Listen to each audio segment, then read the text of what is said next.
we need to have a conversation because the internet is having a conversation, and of course, as a privileged white man, I must inject myself into that conversation, and that is about the recent discussion over video game remakes, and specifically their eligibility for awards within the video game space, because we've really seen a really powerful set of video game remakes start to release in the last handful of years, as people have called for games of the past to be presented in the modern sense.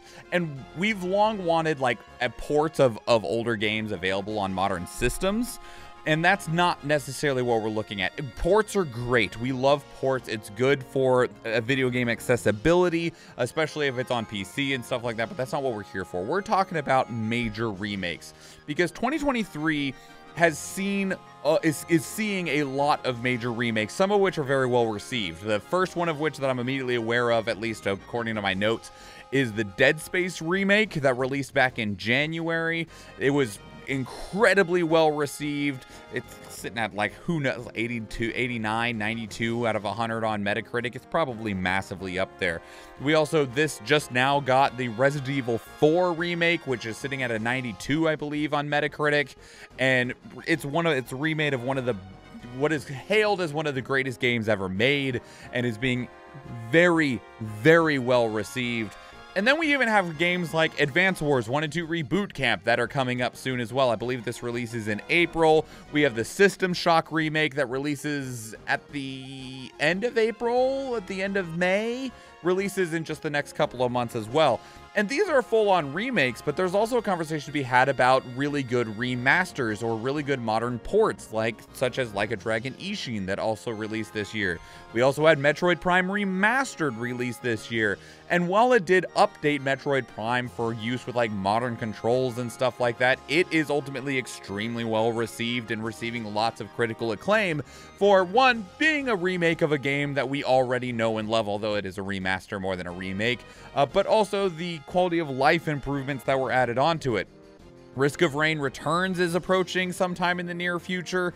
Risk of Rain 2 did extremely well for Hapu Games, so they're bringing the original title forward. And then we have Silent Hill 2 that is approaching, being made by Bloober Team. That's the team that's behind the recent game, The Medium. And so we have all of these really major remakes, and I'm sure there's many more that I haven't mentioned, because if we go even in the past a little bit, we have the games like Demon Souls remake, remade by Blue Point Studios, and then like Link's Awakening, which was a complete rebuild of, I think Link's Awakening was a Game Boy game. I can't remember if it's yeah, I'm pretty sure it's a Game Boy game. I get it confused with like A Link to the Past and stuff. Like all those old 2D Zelda games, they all blur together in my mind. So we've got a lot of really good remasters and remakes and stuff that have come out or coming out. And the question is, what awards should these games be allowed to make, to win, okay? Because there is a very good chance that Resident Evil 4 remake and the Dead Space remake will get nominated for 2023's Game of the Year. Now, that said, they will have to contend with Legend of Zelda Tears of the Kingdom, which I believe a lot of people already expect to win Game of the Year. Kind of like in 2022, people are like, it's probably Elden Ring. God of War might get it, but it's probably Elden Ring. And it ended up being Elden Ring, right? And so the question arises of, does recreating something that was previously already a hallmark success, a critically acclaimed title, deserve the same acclaim and accreditation as original IPs, or does it need to be separate? And in previous years, like IGN had a remasters and remake category, but there's multiple categories in the awards shows, because you can, it's kind of like like God of War lost the Game of the Year category, but it won the action adventure category. And then you also have like, best direction and best soundtrack, and like then you get into also individual genres. Like there was best action game, which Bayonetta 3 won, and then you have like best RPG, and you can be in multiple of these categories. But should remakes be eligible for Game of the Year.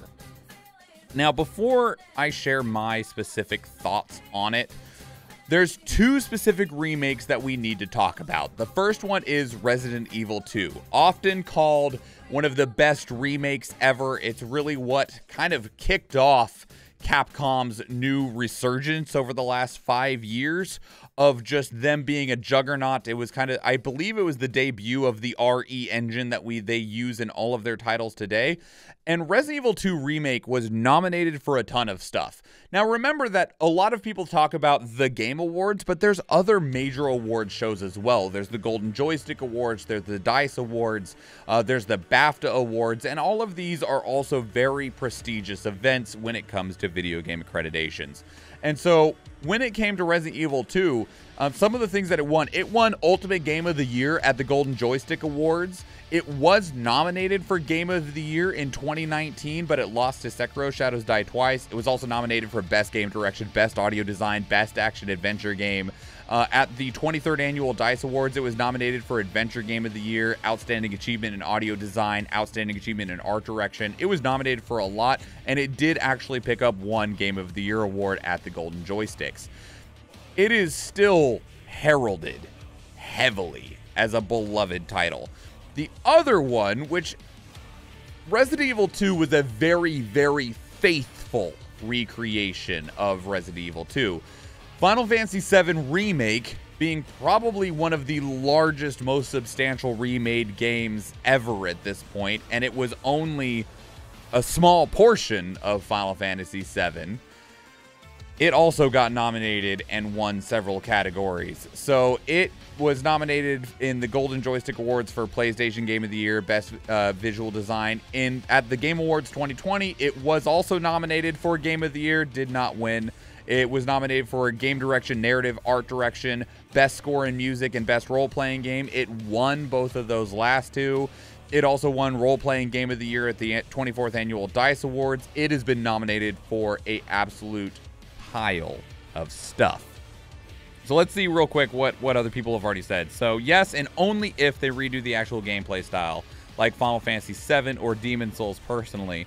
But wasn't Demon Souls pretty faithful? I mean, I know they opened it up to like essentially omnidirectional instead of 4-directional, but it was pretty faithful, at least from what I saw a lot of people saying on it.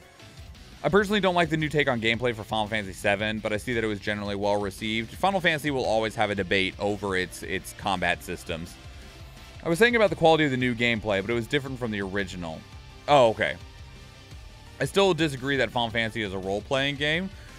I mean, that's a slightly different conversation, but it regardless of it being a role-playing game, for the sake of it being a remake, it definitely was. It follows the original game very closely, but Final Fantasy VII also presents a conversation about it not actually being necessarily a true remake in the way that Resident Evil 2 was. Resident Evil 2 tries very hard to be as close as it can be to one for one, where Final Fantasy VII Remake from the very beginning said, no, we're not doing one for one, and in some ways it almost feels like a sequel.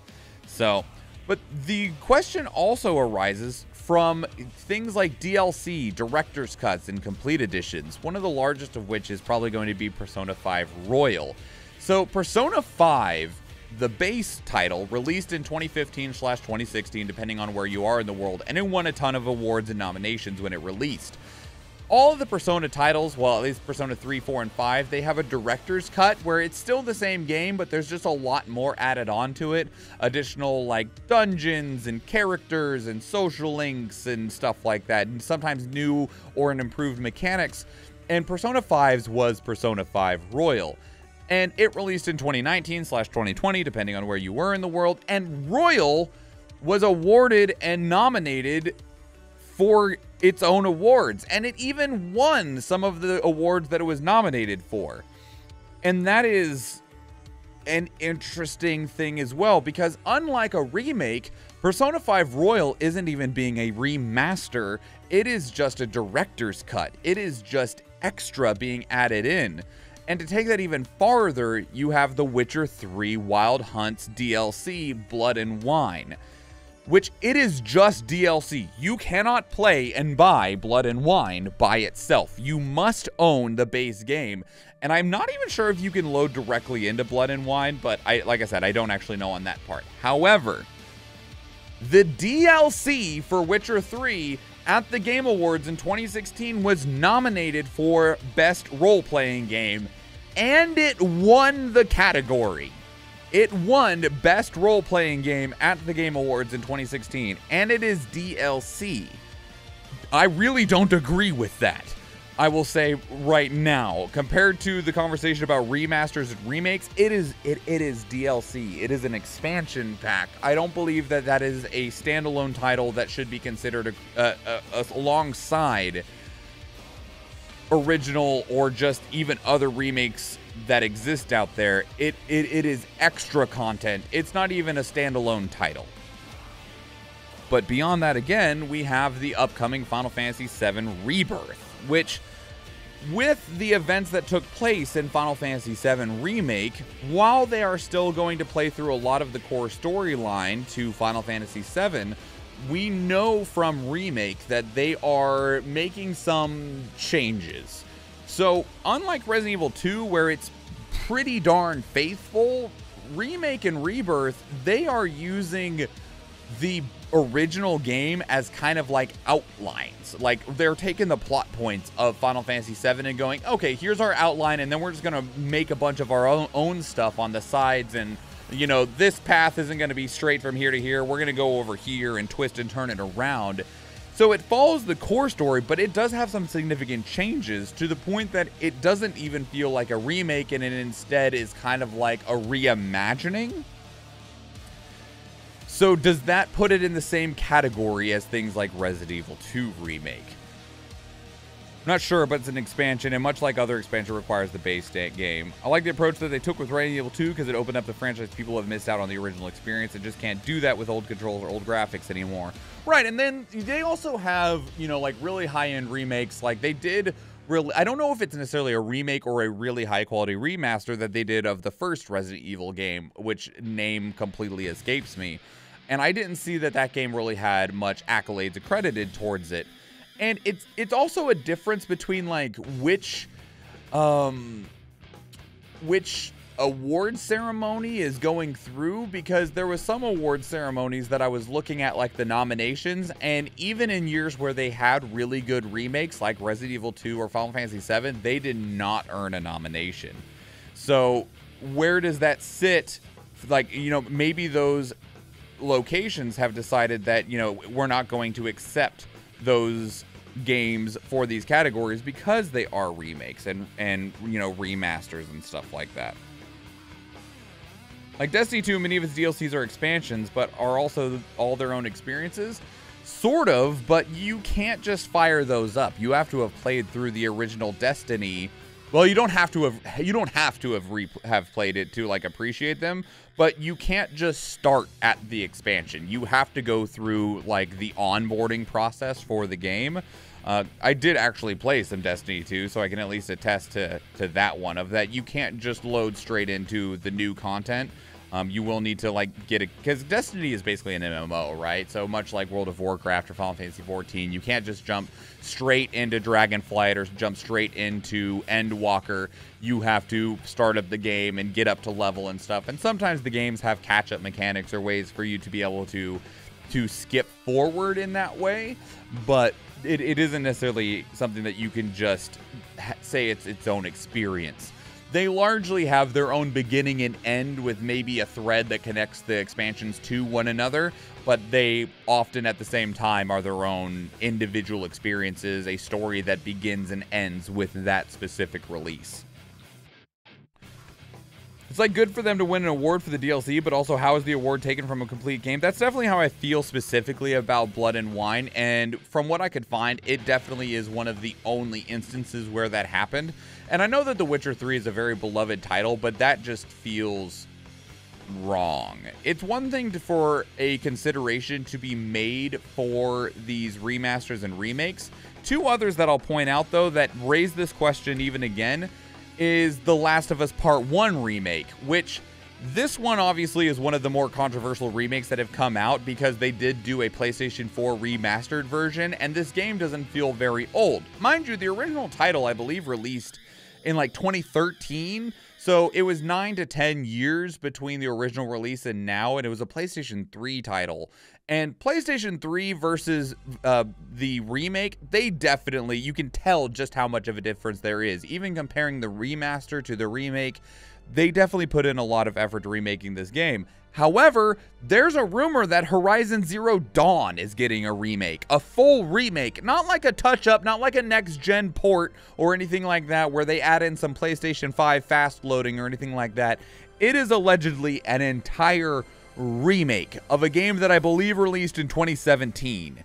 So that's not even that old, right? Like it's basically a current game. Like the sequel to this game, which looks very similar to the original, was a current gen title. Like Horizon Zero Dawn was one of the hallmark titles for PlayStation 4. It got a PlayStation 5 version essentially, and then Horizon Forbidden West, which uses a lot of the work from Horizon Zero Dawn, is a PlayStation 4/5 title on its base release.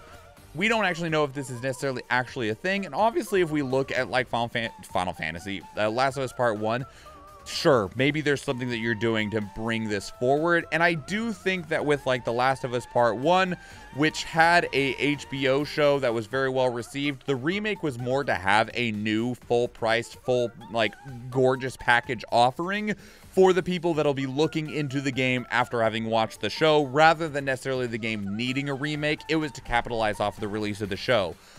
I feel like I vaguely recall someone talking about there being a show for Horizon Zero Dawn, which would probably fit into the same reasoning for why they'd want a remake of it if there is a show that is going to be releasing, so that you can release the remake in tandem with the show. But personally, in a general sense, I don't have an issue with them being in the same category. And like I already mentioned, each award show is weird and different because these award shows all have like different qualifications for them, because there's you'll see games that are like, I remember, what was it? It was Among Us. Among Us actually came out in 2016, but didn't get popular until like 2019, 2020 when the pandemic hit. And in those years, despite it being the same game that released years before, it was getting nominated and winning awards at major award ceremonies like the Game Awards. And I'm like, I understand this game got popular this year, but this game did not release this year. I don't feel like it deserves a spot on this accreditation. Like, that's where, like, best ongoing game, or, like, you could even create a category for, like, you know, most recent resurgence or something like that. Like, best comeback or something like that. Like, No Man's Sky could be in that category for, like, greatest comeback, or Among Us and stuff like that. So, I agree it'd be brash, but this is also where you were at thinking about DLCs not being eligible for Game of the Year, winning some subcategories rather than being scooted off their own categories. Well, and that's the problem, is that there's not really a category for DLC. So, feels like a tightrope walk, and it's a really hard line to define because of that. Because one of the other things is, a lot of these remakes, like even The Last of Us Part 1, they aren't necessarily a lower effort when it comes to the development and production of those games. And in a lot of circumstances, it might even be more effort than their original releases. Modern video game development is an immense undertaking that takes a substantial amount of people. There are some very incredible exceptions and examples of very successful games being developed by small teams or even a single individual, but those are the exception. Most games take a very substantial team, and most of the games that are making it into these categories as remakes that are going into like Game of the Year, they had hundreds, if not thousands of people working on them. And sure, some of the initial like foundational work, some of the pre-production work is already finished, like the script might be there or some really basic ideas of level design, but you still have to recreate everything. Like, sure, you didn't have to, you know, draw it out necessarily, although they probably still did storyboards and concept art, and in the events of like how some of these games play out, like Final Fantasy VII Remake, they definitely would have to do a lot of storyboarding for that, because it does have some, I don't want to say significant, but definitely substantial changes from the original game. And Resident Evil 2, I didn't play the original, but I imagine that with how high of a quality of a game that is, that there was still a very significant portion of pre-production that went into that game. So sure, you have a little bit of your like starter work done, but you still have to do everything. It's still a massive, massive game and a massive undertaking to complete. Ratchet & Clank did that with its movie as well. Oh, the PlayStation 4 one? I've heard Netflix was making a Horizon Zero Dawn show. That's what it is. And that would make sense for why they would remake Horizon Zero Dawn, to try and capitalize on that show's hopeful success. So, was it released on PC or was it only mobile? I forgot that debate. Are you talking about Among Us? I think it was on both. Sure, the skeleton is there. Now time to actually create the meat. Yeah, and even the skeleton, it's like a stick figure. It's not even like a high definition skeleton. You have the most basic platform to stand on. We need more categories, maybe? Well, I would agree that we need more categories, because I already feel like with the amount of games that are released now, that it is difficult to define where some of these games should belong. Because like the action and adventure category at most award shows, what's an action adventure game?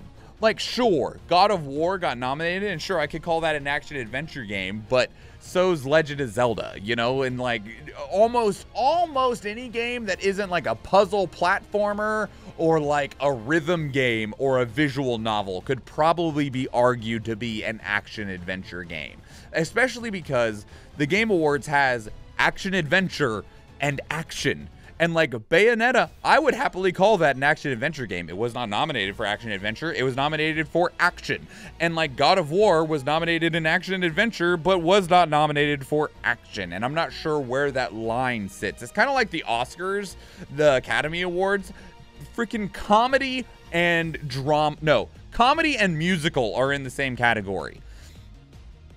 So you have Liar Liar and Les Mis going up against one another. Not literally, like those movies are very, very far apart from one another, but they would be in the same category, which does not make sense to me in the slightest. Didn't you already get exasperated when you did your pick'ems with all its categories? Let's not forget them giving away awards in the pre-show. Yeah, I mean, how the award shows are conducted is another thing. But with the award shows, I do think that there needs to be more categories, and the categories need to be easier to define, because so many of these titles feel like they are shoehorned into categories that they don't necessarily belong. And at the same time, when it comes to whether a remaster or a remake is eligible for these major awards, with the amount of work that most of them take, I do think that they are eligible, because it's not a simple process. Like I think that goes into the conversation of like what's a port versus a remaster versus a remake, because like we had Tales of Symphonia released on modern consoles like this month or last month, and Tales of Symphonia was a port. It was not a remaster. It was definitely just a port. But then you have like Metroid Prime Remastered, to where they definitely overhauled it. They definitely had to rebuild some of the assets, and they added a modern control scheme into it. So that's definitely like a remastering of the game. And it took a team to do it, and not a small team either. And I think that we will see Metroid Prime Remastered be nominated for something at the End of the Year Awards this year. And then you have games like Final Fantasy VII Crisis Core Reunion, which it kind of falls in this weird area between remaster and remake, because so many of those assets were completely remade wholly. And environments had completely new assets generated, built, and placed inside of them, but they were able to use like their animation skeletons and the level design. And I don't just mean like the level layout, like they were able to lay their modern assets and textures in their old maps. They were able to use their previous maps without needing to recreate the levels. They could just lay new textures on them and add new assets and place new assets inside of them. So it was like somewhere in between a remaster and then a remake. And then, of course, you have games like Final Fantasy VII Remake and Resident Evil 2 Remake and 3 and 4 Remake that wholly from the ground up, we had to rebuild absolutely everything. Because the previous games are so old, right, that you're not really using anything of them besides reference work. And I think that there is probably a line somewhere, probably somewhere between port and remaster, that is kind of the cutoff of where something should be considered at. And I think that that is where it's up to the award ceremonies probably to determine that. And also, you know, the award ceremonies, they're going to do whatever they want anyway. But with the amount of work and effort that puts in, also, here's the other thing, right? Here's the other thing that we need to just admit to ourselves. If Resident Evil 4 is the best game that came out this year, that means that it was the best game of the year. Like, sure, did they use the model of a previously critically acclaimed game? Yes, but that also means that there wasn't a game that came out that was better than it, right? If Resident Evil 2 Remake would have won Game of the Year, it didn't. Sekiro Shadows Die Twice won because the vote said that Sekiro Shadows Die Twice was better than recreating a previously beloved title. And so if at the end of the year, we see the game that have come out that year, and there just isn't something that is better than remaking something from 2003, 2006, whenever it was that Resident Evil 4 came out. I think it was 2003, actually. If there's just not something better than that, then that is not necessarily a testament to how good Resident Evil 4 is. That is also saying, like, hey, we didn't have something that was able to contend with it that came out. I do think that Legend of Zelda Tears of the Kingdom, if it does hold up, I know there's a lot of questions about that game in terms of like what it's actually going to be, but I think that if Resident Evil 4 Remake isn't able to take on Legend of Zelda Tears of the Kingdom, or vice versa, then that's something to be said, right? Like, if remaking a game is better than what people are thinking of on their own, then maybe the original works need to put more effort into it. And I don't necessarily always think it's about money, although that does play a part in it, but you can also take heavy inspiration from something and just not have it be titled Resident Evil 2 Remake, right? Like, we played Signalis last year, and Signalis was definitely very, very heavily inspired by Resident Evil on like PlayStation 1, right?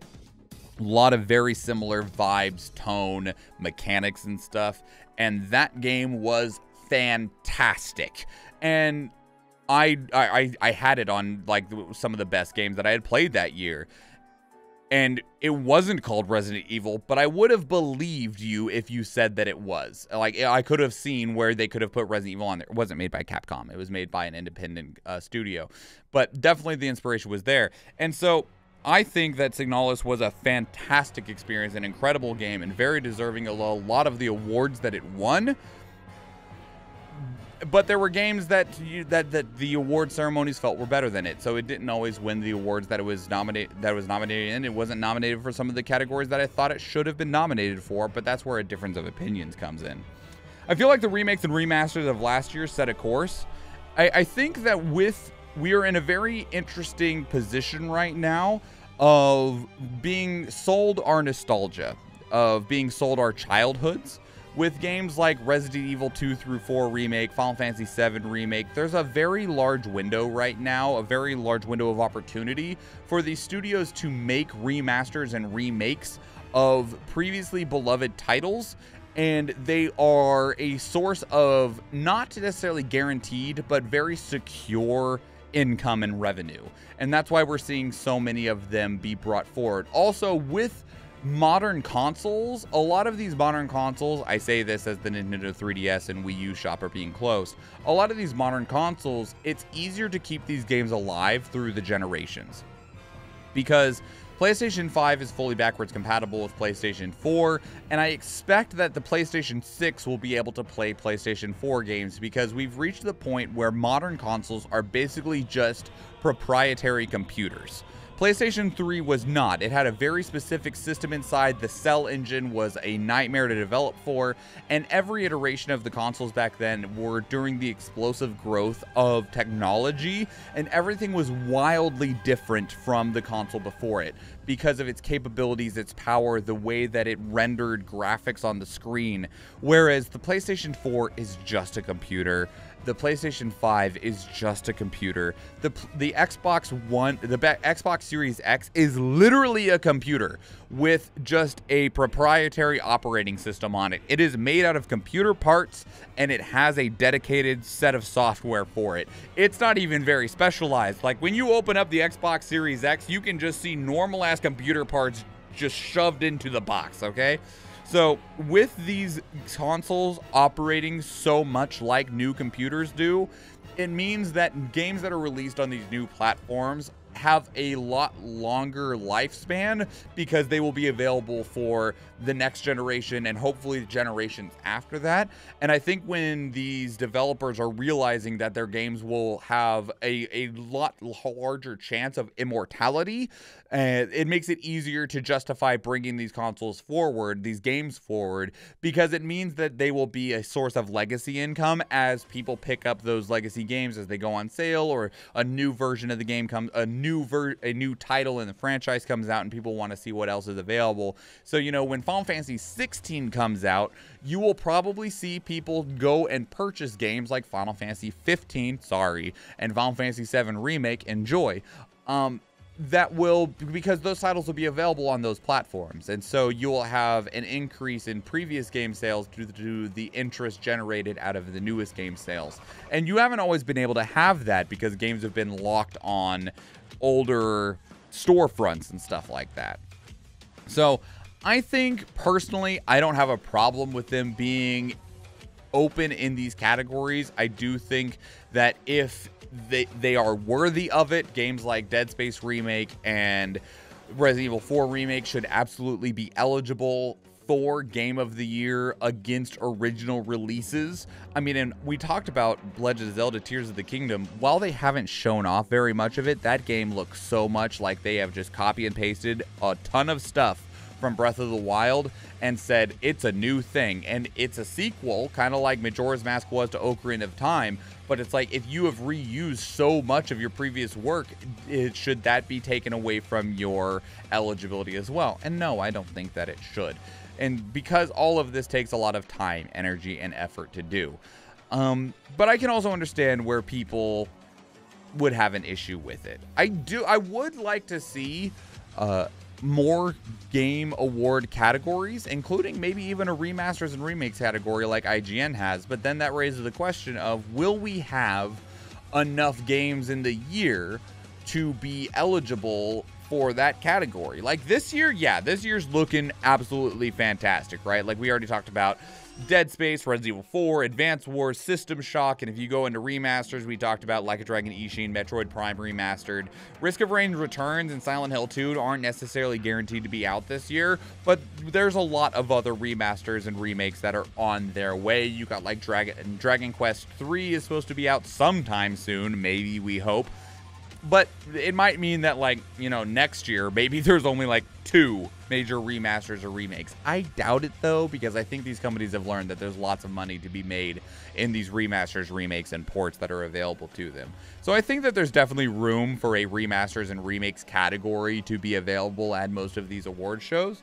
But I don't know. Like Eve mentioned earlier, these award shows are really weird depending on which one you're watching, because like the Game Awards, they handed out a ton of awards like in the pre-show, or just rattled them off as lists and then just went back into the ads that are the video game trailers and stuff. So I think there's another discussion that could be had about that. Movies also go through the whole remake trend if done well, and I'm normally all for it. That's also true. And again, it doesn't take any less effort to remake the movie. The only thing that you really have for you is an outline. So that's where I'm at on remakes and remasters being eligible for Game of the Year or other awards categories. Let me know what your thoughts are if you haven't already. Seriously, let's have a conversation. Put your thoughts down in the comments below. If you want to keep up the conversation elsewhere, two great places to do so are Discord and Twitter. And I would love to just continue the conversation on any of those places. There's links to those platforms down below as well. We live streamed this entire conversation on Twitch. That's where we've had the chat and had this kind of exchange and back and forth about how we feel about different things in different categories. And if you want to be part of the next one, we do stream on Twitch, link down below as well. If you enjoyed this video, please leave it a like. If you want to catch future videos, please subscribe to the channel. And if you watch one of the other videos on the channel, or if I see you in the live stream, thank you and enjoy.